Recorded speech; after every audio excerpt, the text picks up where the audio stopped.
Bienvenidos a un nuevo episodio de Micromundos. Mi nombre es Martín Pitón y creo que este episodio, el 25 de la temporada número 3, va a estar muy bueno. Así que quédate hasta el final, danos una oportunidad. Gracias a los que nos recomiendan, gracias a los que nos ponen 5 estrellas en Spotify, gracias a los que nos comparten en las redes sociales, gracias a todos porque estamos creciendo de a poquito, humildemente, en un podcast hecho a pulmón. Vamos creciendo, un podcast tal vez un poco distinto, tal vez quebrando las reglas del podcast, no tan rápido, no tan vertiginoso como hacen otros en otras redes sociales, que están muy bien. Nosotros hacemos algo un poquito más de la vieja escuela.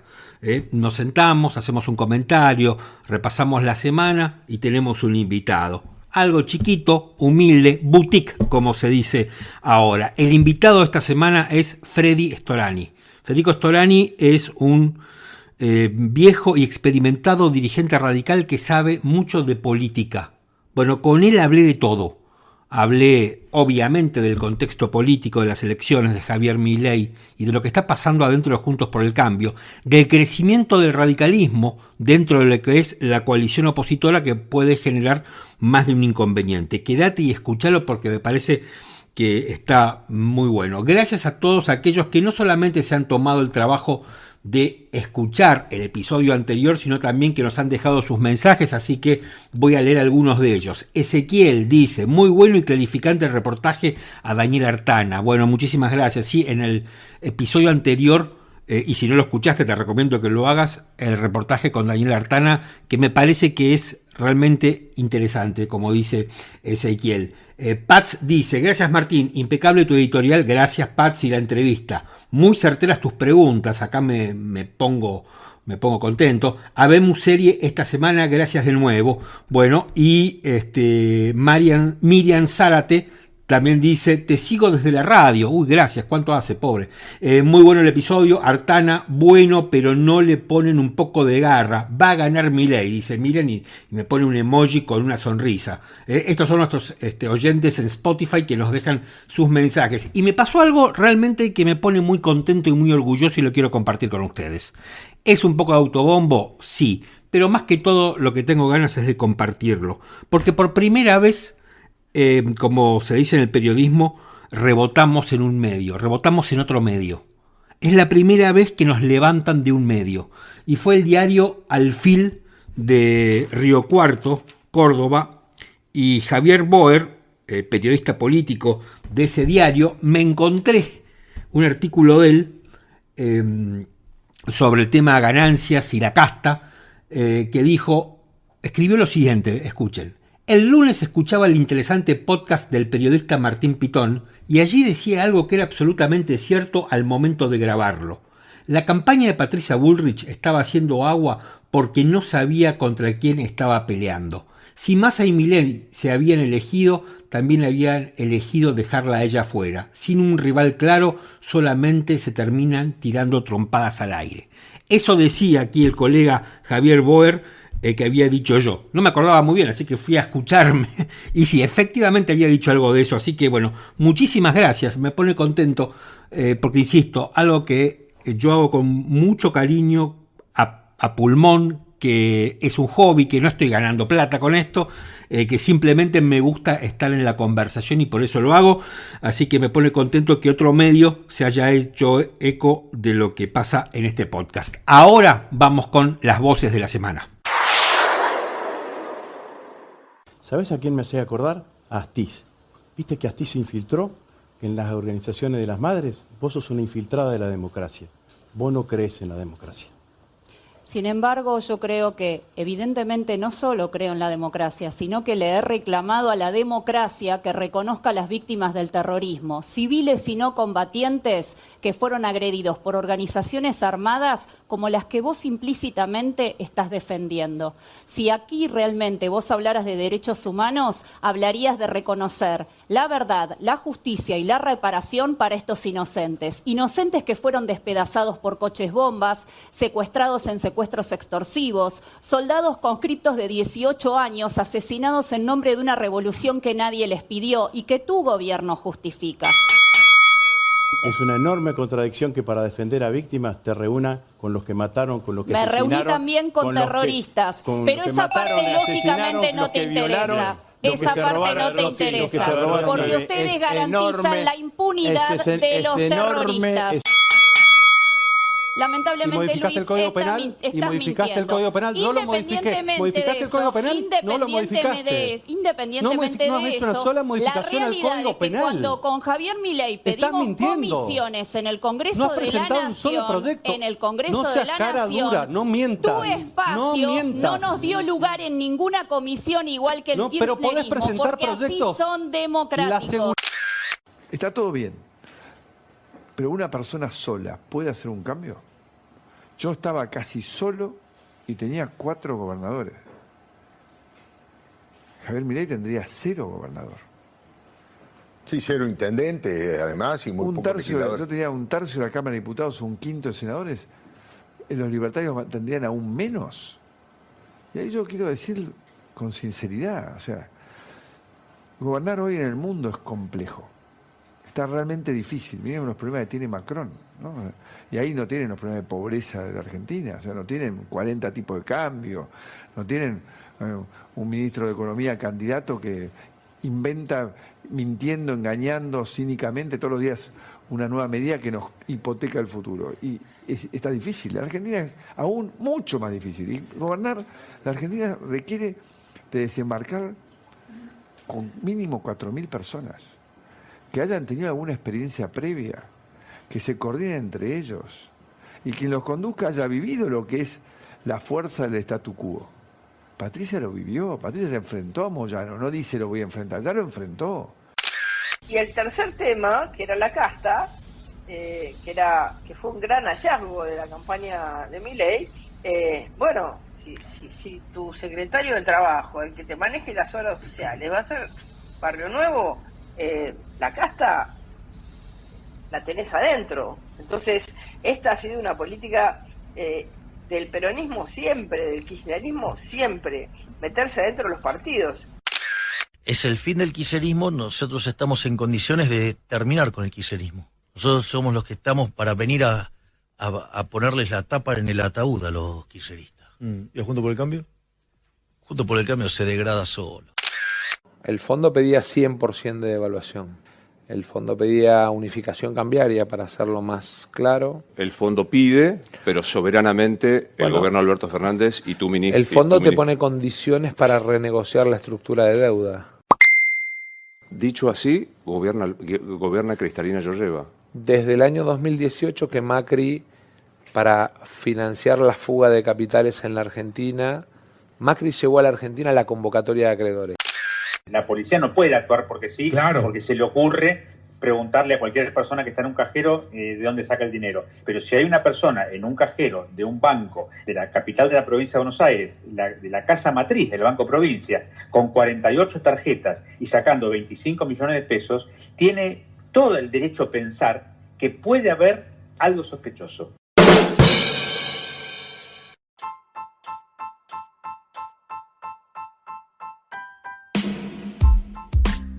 Bueno, en primer lugar, el debate entre los candidatos a vicepresidentes. Fue fuerte. Todos eligieron, creo yo, disputar con Victoria Villarroel, que sin lugar a dudas Villarroel fue la mejor parada. Salió muy bien del debate. Con esto no significa que yo coincida con todas las cosas que dice Villarroel, estoy haciendo simplemente un análisis de cómo la vi en el debate. Yo no creo que los debates, al menos en Argentina, hagan cambiar votos. Sí me parece que los debates en la Argentina sirven para reafirmar posiciones políticas, que es otra cosa. Pero, por ejemplo, el debate es interesante para los que estamos recontrapolitizados, porque la entrevista que hizo Miguel Granados a Messi tuvo el triple, creo, de visualizaciones que el debate de los candidatos a vice. Muy fuerte me parece lo de Rossi diciéndole a Victoria Villarroel que es Astiz. Muy fuerte. Muy fuerte decir que se está infiltrando en la política porque ella está yendo a una elección.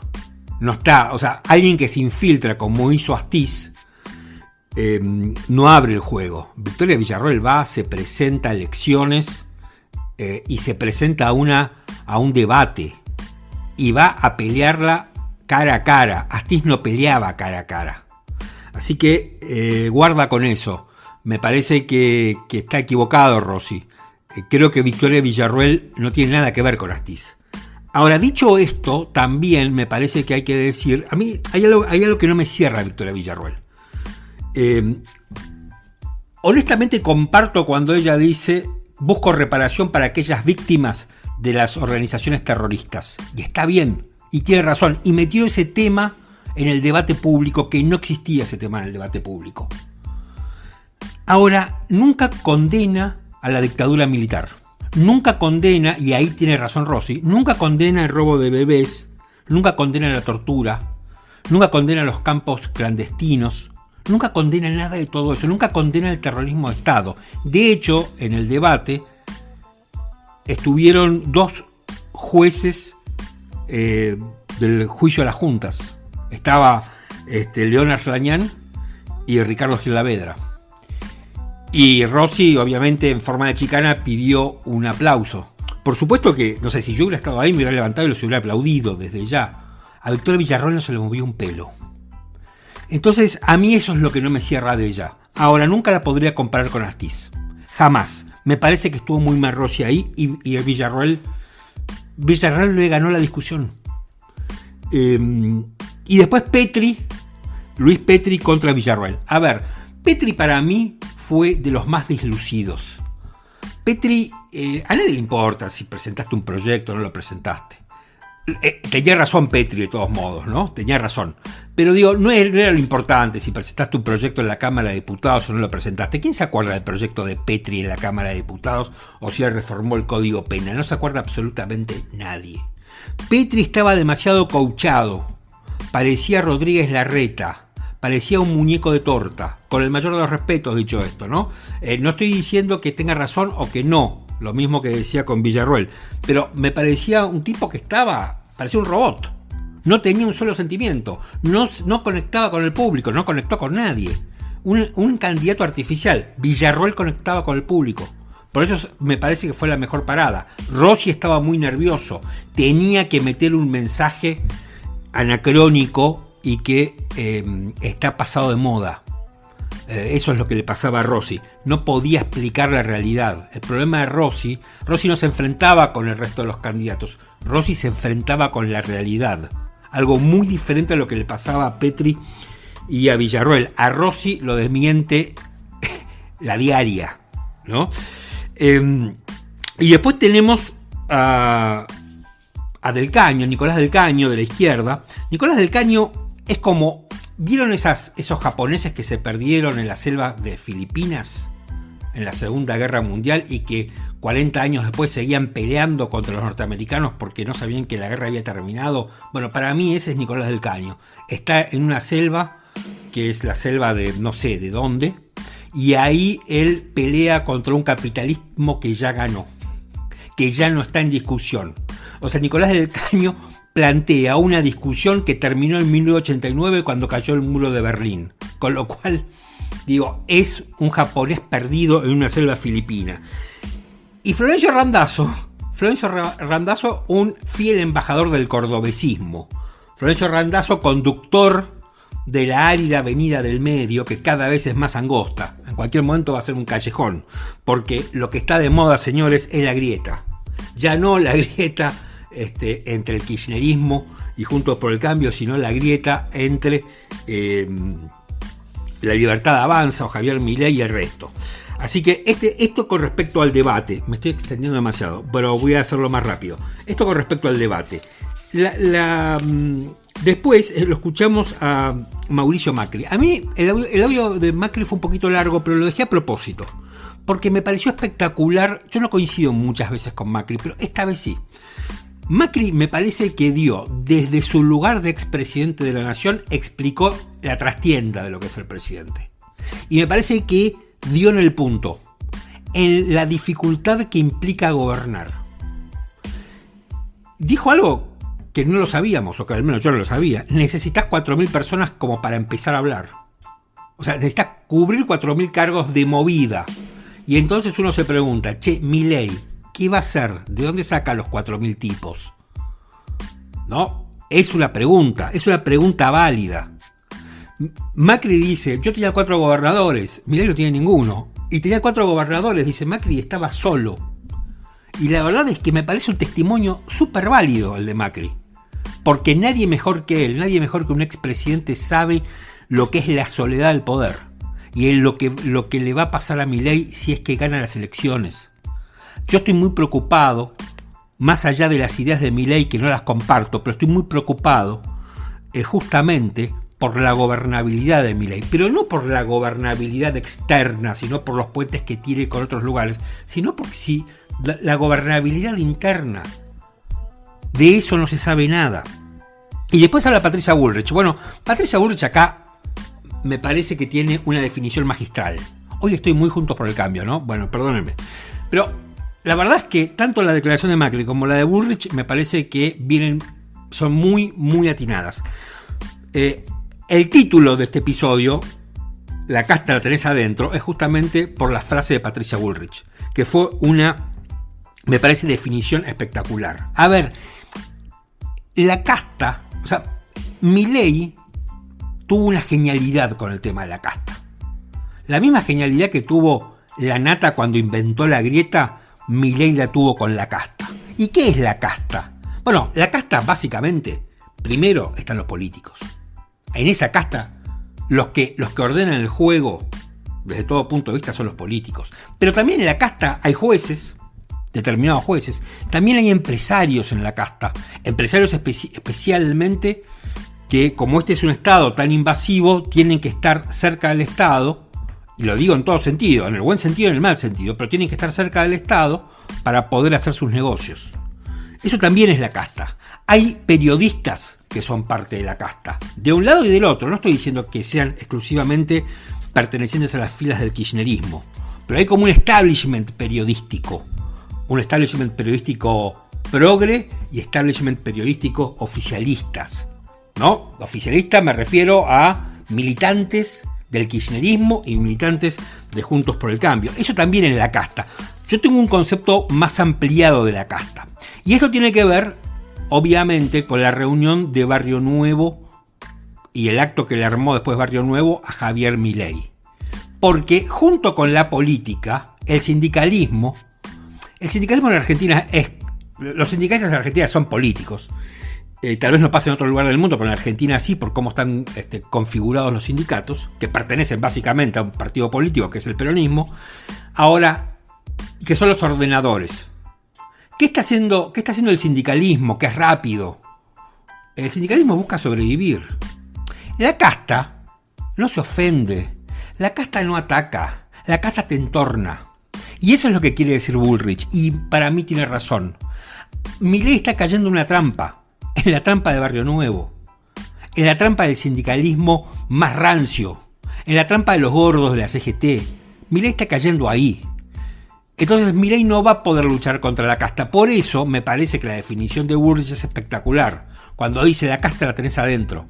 Si Barrio Nuevo es tu secretario de trabajo. Y es cierto, va a tener la casta adentro. Porque es difícil, yo imagino, sobrevivir sin casta. Entonces la casta ahora está yendo por Milei. La casta va por él, lo está entornando. Y acá es muy importante, digo, más allá de las encuestas, es muy probable que gane Milei. ¿Y sabes por qué me parece que es muy probable que gane Milei? Yo no sé si en primera vuelta o en segunda, pero es muy probable que gane Milei por los movimientos del sindicalismo. Porque el sindicalismo se adelanta a los hechos políticos. De la misma manera que los mercados se adelantan a los hechos o a los movimientos económicos, aunque muchas veces se equivoca, bueno, los sindicalistas, yo les tengo mucha más confianza en términos de pronosticar qué es lo que va a ocurrir que a los hombres del mercado financiero. Y acá esto lo conecto, ¿no? En realidad me voy al último de los audios, que es el fiscal Romero. Fiscal Romero fue fiscal en la provincia de Buenos Aires y habla sobre el disparate del caso Chocolate Rigó, que si no lo conoces, el tema es un señor aparentemente empleado de alguien que se metió en un cajero automático del Banco Provincia de la Ciudad de La Plata y con 48 tarjetas de débito se puso a sacar plata. Y eso es un escándalo, porque obviamente todos pensamos que hay un montón de chocolates dando vuelta, que hay un gran ducto de dinero que sale de las arcas de la legislatura de la provincia de Buenos Aires y que va a parar a manos de la política. ¿Sabes a dónde? A manos de la casta, de esa casta que bien define Milei. O sea que cuando el tipo está diciendo la casta, aunque él la tenga adentro e identifica a la casta, bueno, ahí está la casta. Te la dice el fiscal Romero. Aparecen los chocolates, ¿no? Aparecen los López tirando plata. Ahí está la casta. Es cierto que hay una casta. No es mentira lo que dice Milei. Es cierto que hay una casta. Y después tenemos a Sergio Massa, ¿no? Sergio Massa con el apelo Macri. Y Sergio Massa hablando de la devaluación y hablando de la inflación. A ver, Sergio Massa es una persona completamente cínica. Y no lo digo esto desde el punto de vista peyorativo. Creo que es un tipo cínico. Lo digo con el alcance etimológico del término. Es un cínico. Massa, digamos, lo que hace es entrampar a sus adversarios, que además son malos adversarios, me refiero a Juntos por el Cambio, los entrampa bajando, ¿no?, el mínimo no imponible del impuesto a las ganancias. Y tuvimos a lo largo de esta semana grandes explicaciones sobre que en realidad hubo una equivocación, tendría que haberse llamado, en vez de impuesto a las ganancias, se tendría que haber llamado el impuesto a los ingresos, porque de esa manera, todas pavadas. Massa lo que hace es, quiere arrinconar a Juntos por el Cambio para que tenga que oponerse y él pueda decir, Juntos por el Cambio está en contra de la baja de impuestos. ¿Por qué digo que es cínico? Porque, a ver, en un país que no puede financiar sus gastos, bajar ingresos implica que vas a agravar el problema de financiamiento. Esta es la cuestión. Y Massa no le importa. Massa va y lo hace. Y no le importa absolutamente nada de nada. Es un cínico. Ahora, hay cosas que yo no entiendo de Massa. Porque esto lo puedo entender por qué lo hace. Esto lo entiendo por qué lo hace. Ahora, lo que no entiendo es por qué el Ministerio de Economía, ¿no?, en manos del señor Gabriel Rubinstein, empieza a dar la inflación semanal, que no sabemos quién la hace. No sabemos quién la hace. No es que sacan la inflación semanal del INDEC. No, la hace un grupo de gente que no sabemos quiénes son, de técnicos del Ministerio de Economía, ¿no? Y eso me parece que lo que va a generar es todavía mayores incentivos para aumentar los precios. Porque si vos tenés que en una semana la inflación fue del 2, después que fue del 2,1, o del 2,1 y después del 2, y así, bueno, obviamente lo que vas a generar es un vértigo inflacionario, que lo que va a hacer es justamente que se acelere la circulación del dinero y que aumenten las expectativas inflacionarias. Yo no entiendo cuál es el sentido de esta medida. Es rarísimo, la verdad, porque y además si empieza a tener conflictos esta medición con la del INDEC, ¿quién va a quedar desautorizado? Por eso me parece bastante delirante. No entiendo qué es lo que quisieron hacer. Este es un poco el panorama de la semana y lo que yo quería contarles. Hay varios temas más, pero la verdad es que si no se va a hacer un comentario muy muy largo. Me quedó afuera un poco lo de Rosati, que habló en este reportaje que le hizo el periodista Martín Sivak en El País, diciendo lo que nosotros veníamos diciendo en boca del propio Rossi, ¿no?, de Rosati, que la dolarización sería inconstitucional en la Argentina. Y me parece que la Corte, porque no, a ver, habla Rosati, la segunda vez, habla Rosati, Horacio Rosati es el presidente de la Corte. Ahora, Horacio Rosati, yo no creo que hable solo y de forma completamente ingenua y como si fuera solamente un académico. Acá me parece que el mensaje que está mandando Horacio Rosati no es solamente, che, guarda que si hace una dolarización va a ser o tiene muchas posibilidades de ser declarada inconstitucional. No, me parece que la lectura es otra, además de esa. Pero la lectura también es, guarda que está la Corte, guarda que la Corte está mirando, y guarda que esta Corte es activa. y está viendo el día a día también. Me parece que la Corte levantó la mano en el debate político y dije, che, estamos acá nosotros, de la misma manera en que estamos con el kirchnerismo, y por eso la justicia reabrió los sauces y Otesur, también estamos para ustedes. Me parece que la Corte está levantando la mano. ¿Vieron cuando alguien levanta la mano para hablar? Me parece que eso dijo Rosati. Guarda que estamos nosotros. Guarda. Así que bueno, un poco, insisto, este comentario trató de englobar los temas de la semana, que por supuesto son bastantes. Ahora vamos a charlar con Federico Storani en una entrevista que a mí me parece muy interesante. Hoy estamos comunicados y vamos a charlar un rato con un dirigente a quien a lo largo de mis años como periodista siempre he consultado cuando hay algún tipo de crisis o cimbronazo político para tratar de entender qué es lo que pasa. Es Federico Storani, es radical, creo que no hace falta demasiada presentación, todo el mundo que ha vivido la Argentina en los últimos 40 años lo conoce. Freddy, ¿qué tal? ¿Cómo te va? ¿Qué tal? Buenos días, ¿cómo estás? Bien, gracias por atenderme.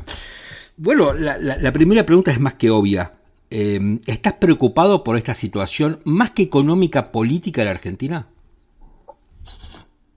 En realidad muy preocupado porque creo que el panorama que dejó las primarias abiertas de 3 tercios es un panorama de muchísima incertidumbre, y quien salió primero en esas elecciones, de mi punto de vista, tiene propuestas que son irrealizables y extremadamente riesgosas, y conforme a algunos sondeos tiene gran posibilidad de crecer incluso ahora en la elección de octubre. Uh-huh.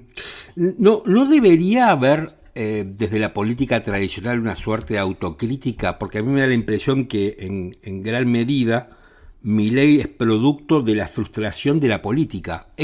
Acá no hablo solamente de peronistas, del kirchnerismo, también incluyo a Juntos por el Cambio, digamos, a la política tradicional. Sí, por supuesto que sí, porque él creció con el discurso en contra de la casta, y en realidad él trata de significar la posibilidad de expresarse en contra de la política, ¿no? Lo que es bastante disparatado, porque la política siempre va a existir en un sistema democrático. Ahora, es cierto que la política construye su prestigio sobre 2 pilares. Uh-huh. El primero de esos pilares es una conducta que hay que tratar de ser ejemplar, justamente porque quienes elegimos política por vocación tenemos que tener una actitud mucho más cuidadosa que el resto, toda vez que manejamos la red pública, la cosa pública. Uh-huh. Y hay muchos buenos ejemplos, también hay muchos malos ejemplos.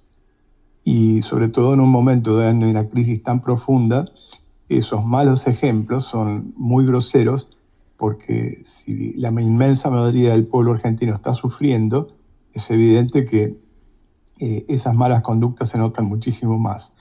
Pero además de eso, el segundo pilar con el cual se construye el prestigio de la política es ser eficaz en la resolución de los problemas que la sociedad demanda.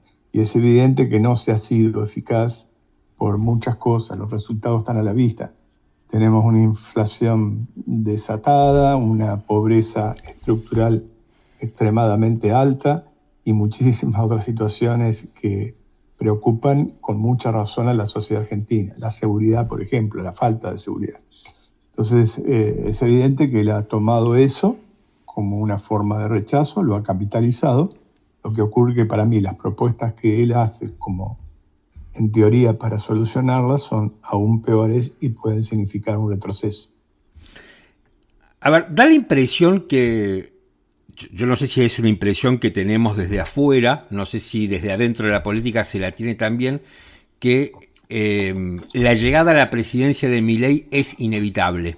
Y a partir de ahí se plantean varias dudas, más allá de la viabilidad o no de las propuestas en sí, no sé, como la dolarización, donde ya Horacio Rosati dijo que es inconstitucional, pero más allá de la propuesta en sí, el tema es cómo gobernaría Milei. Y yo me acuerdo que una vez, hace muchos años, hablando con vos, me dijiste que hay como dos formas de gobernar en términos generales. Creo que estábamos hablando del gobierno de la Rúa. Y me dijiste, o gobernás apoyándote en el partido, como en su momento hizo Alfonsín, o gobernás apoyándote en el pueblo, como en su momento hizo Menem, o había hecho Collor de Mello en Brasil. ¿Cómo te lo imaginás a Milei? Bueno, en los últimos tiempos le está dando pasos como para tener alguna estructura, pero también esa estructura es muy negativa porque, por ejemplo, su alianza ahora de manera pública, indisimulada, con alguien que justamente pertenece a lo más rancio de la casta que él denuncia, como es Luis Barrio Nuevo, por ejemplo, es la búsqueda a lo mejor de ciertos niveles de gobernabilidad, pero con alguna contraprestación que todavía no se conoce cuáles son las contraprestaciones que va a hacer ese sector que de nuevo no tiene absolutamente nada. De todas formas, la posibilidad de hacer una democracia plebiscitaria, como él planteaba en su momento, en algunos temas es absolutamente irrealizable, porque, por ejemplo, no se puede utilizar permanentemente ni referéndum ni plebiscito para cuestiones que tienen partes penales, ¿no? Por caso, la interrupción voluntaria del embarazo y tantas otras cosas que él plantea como derogar o retroceder de derechos que han sido conquistas en su momento.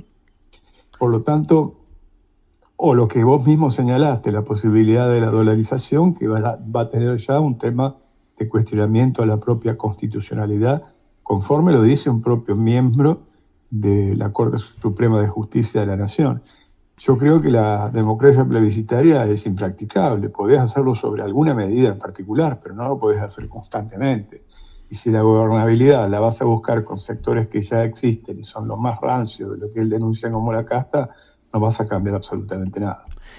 ¿Qué impacto pensás que puede tener un eventual triunfo de Milei sobre Juntos por el Cambio? Porque también se está hablando mucho de lo que sucede dentro de Juntos por el Cambio a partir de lo que fue una interna muy fuerte entre Larreta y Patricia Bullrich, pero también me parece que hay otro factor que no se está hablando demasiado, y es que no se puede negar el crecimiento del radicalismo. Digo, el radicalismo de hoy no es el radicalismo del 2015 cuando Macri llega al gobierno. Digo, hoy el radicalismo gobierna 4 provincias, probablemente después de este fin de semana se le sume Mendoza, tiene muchísimos diputados y me parece que no tiene el mismo peso específico dentro de la alianza que lo que tenía antes.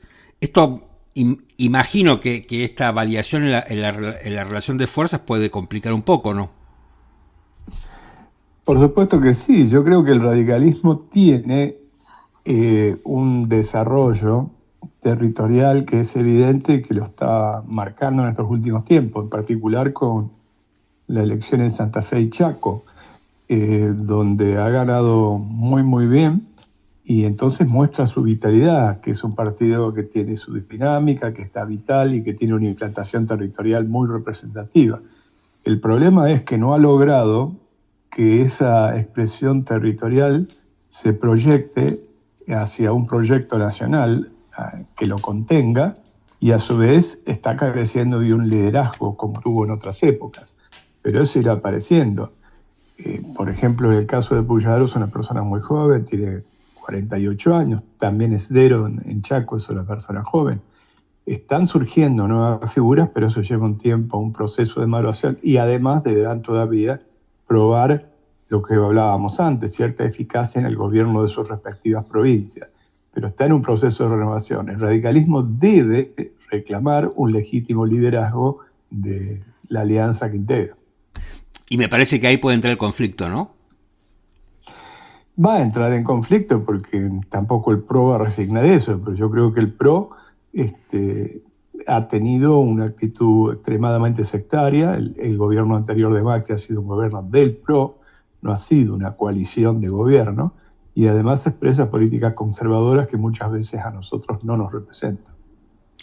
Si ganara Bullrich, ¿Pensás que ahí habría un verdadero gobierno de alianza o Bullrich intentaría en la estructura emular a lo que fue el gobierno de Macri, con un radicalismo distinto? No, yo creo que la necesidad tiene en este caso su impronta y tendría que hacer un gobierno mucho más integrado, eso es evidente, porque además el conflicto está también en el seno del PRO. Muchos le reprochan a Macri algunos guiños indisimulados hacia el propio Milei, ¿no? Uh-huh. Bueno, ahí,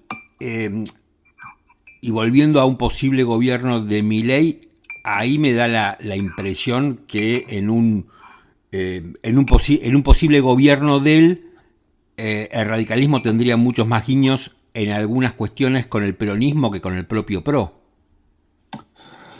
Bueno, eso produciría una realineación de fuerzas. A ver, para mí lo ideal es que se vaya produciendo una realineación de fuerzas conforme a valores, creencias, ideas, que en un sentido no dogmático significa una ideología más clara, como ocurrió a la salida de la crisis del 2001. A la salida de la crisis 2001, uh-huh, con dos grandes protagonistas, como Raúl Alfonsín, como Duhalde, hubo un verdadero gobierno de coalición que superó una situación de crisis, salió de la convertibilidad, que era una trampa, primero con Remeslenikov, después con Roberto Labaña, y la Argentina tuvo un periodo virtuoso de crecimiento. Por lo tanto, no es cierto que todas las experiencias hayan sido negativas, pero para eso habría que reconfigurar políticamente un realineamiento que todavía no se ha dado. Ahora, fíjate, comparando esto que decís con lo que vos decías hace un momento, digamos, en el 2001 lo tenías a Duhalde, lo tenías a Alfonsín, tenías dos partidos, si bien el radicalismo estaba complicado luego de lo que fue esa crisis, pero estaba armado, el peronismo funcionaba casi como una unidad, y hoy no tenés ni dos líderes importantes a nivel nacional en ninguno de los dos partidos, y el peronismo es una suerte de franquicia atomizada que no, me parece a mí, que ha dejado de funcionar orgánicamente, y la UCR se está reconstruyendo, pero no tiene un liderazgo fuerte a nivel nacional. Digo, es una complicación esto. Claro, por eso hablé que el radicalismo, que está mostrando signos de vitalidad, de implantación territorial, todavía no logra eso proyectarlo a nivel nacional y carece de un liderazgo que lo unifique. Pero diría que está en un proceso positivo. Me parece que la situación mucho más crítica está en el peronismo, que está haciendo no solamente una gestión muy mala desde el punto de vista de la gestión, con lo que es una inflación desatada, una pobreza estructural superior al 40%, una indigencia superior al 8%, la mitad de la población debajo de la línea de pobreza, y esto significa que va a haber un debate de liderazgo y de la propia continuidad del justicialismo, ¿no? Siendo que todo parece indicar que estamos ante un fin de ciclo, ¿qué balance harías del kirchnerismo después de 20 años? Bueno, tuvo algún periodo donde obviamente en materia económica logró cierto crecimiento de la economía y luego también tengo la impresión que esa tendencia hacia la hegemonía, que generalmente cuando hay una tendencia a la hegemonía también se cae en algunos sesgos de autoritarismo y a su vez en episodios de corrupción ha tenido un balance claramente negativo. Y ese balance negativo hoy justamente es el que está confrontando en buena medida esta expresión nueva que aparece el propio Milei, porque recoge gran parte de votantes de muchas de las zonas que históricamente eran representativos del peronismo. Si no, no se explica, por ejemplo, la votación del 23% que obtuvo en La Matanza, ¿no? Uh-huh. Sí, porque da la impresión ahí que, digo, y esto es tal vez una falencia de Juntos por el Cambio. Me parece que Milei penetra en las capas populares y Juntos por el Cambio no.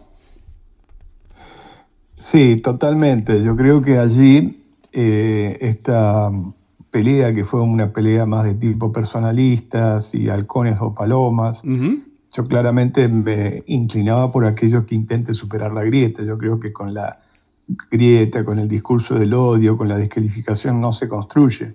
Pero eso no apareció nítido. Finalmente lo que se impuso fue una posición de aún mayor radicalización, y eso no fue una forma de canalizar a esa nueva expresión que venía gestándose por parte de grandes sectores de la población argentina, ¿no?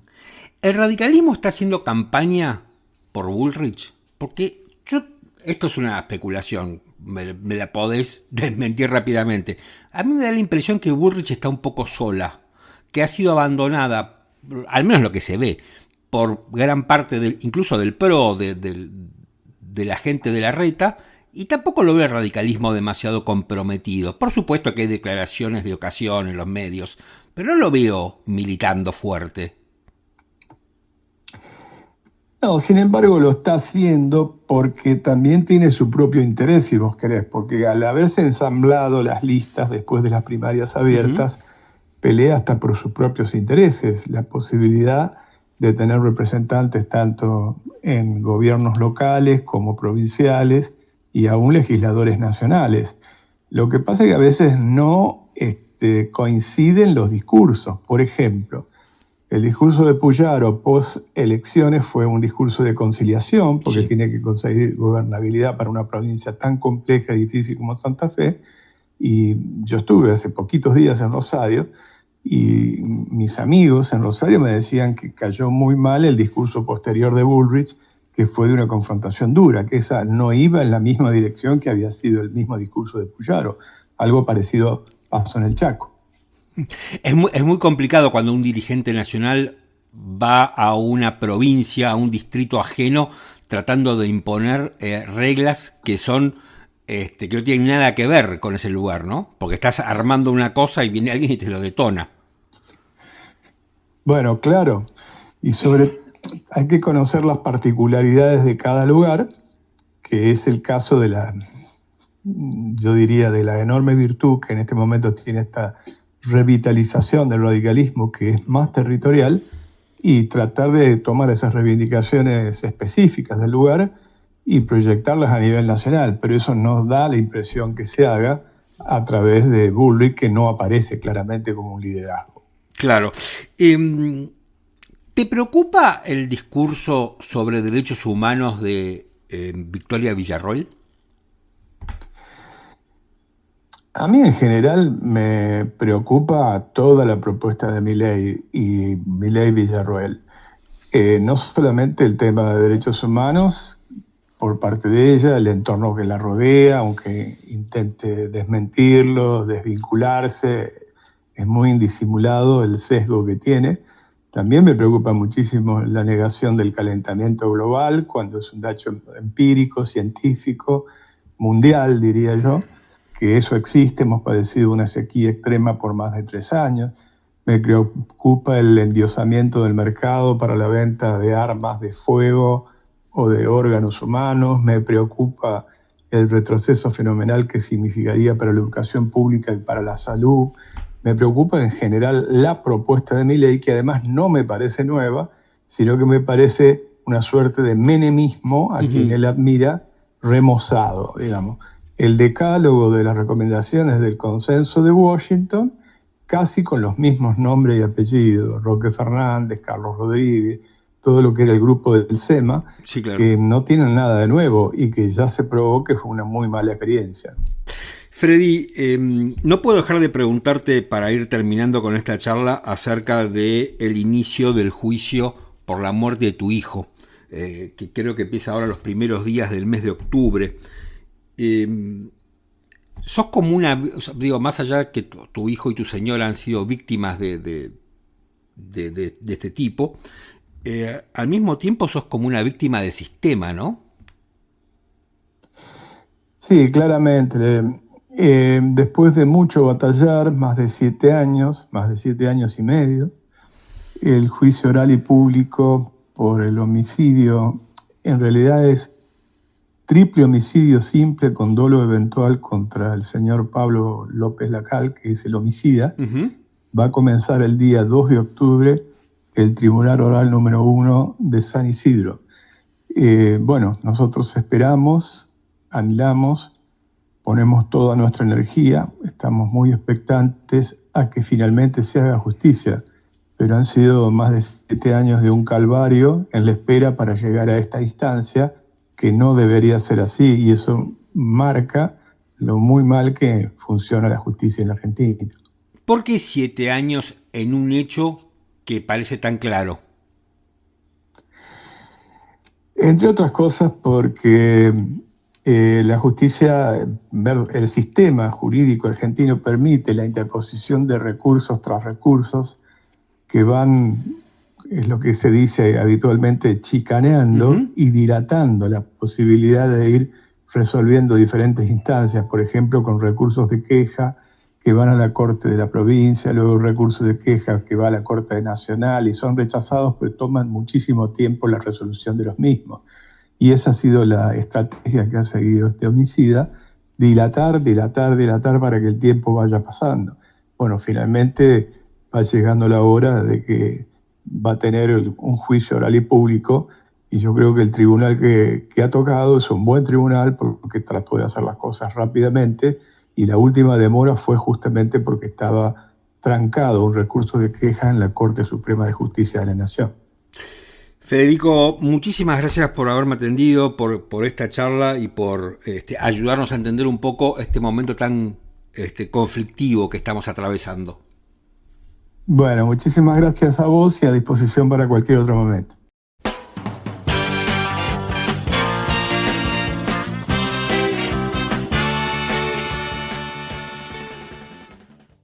Estamos llegando al final de este episodio de Micromundos. Si te gustó, recomendanos, ponernos 5 estrellas en Spotify, compartirnos en Twitter, contale a un amigo, que vamos creciendo. Nos ayudas mucho si haces algo de todo eso. Chao, gracias. Mi nombre es Martín Pitón y nos reencontramos la semana que viene.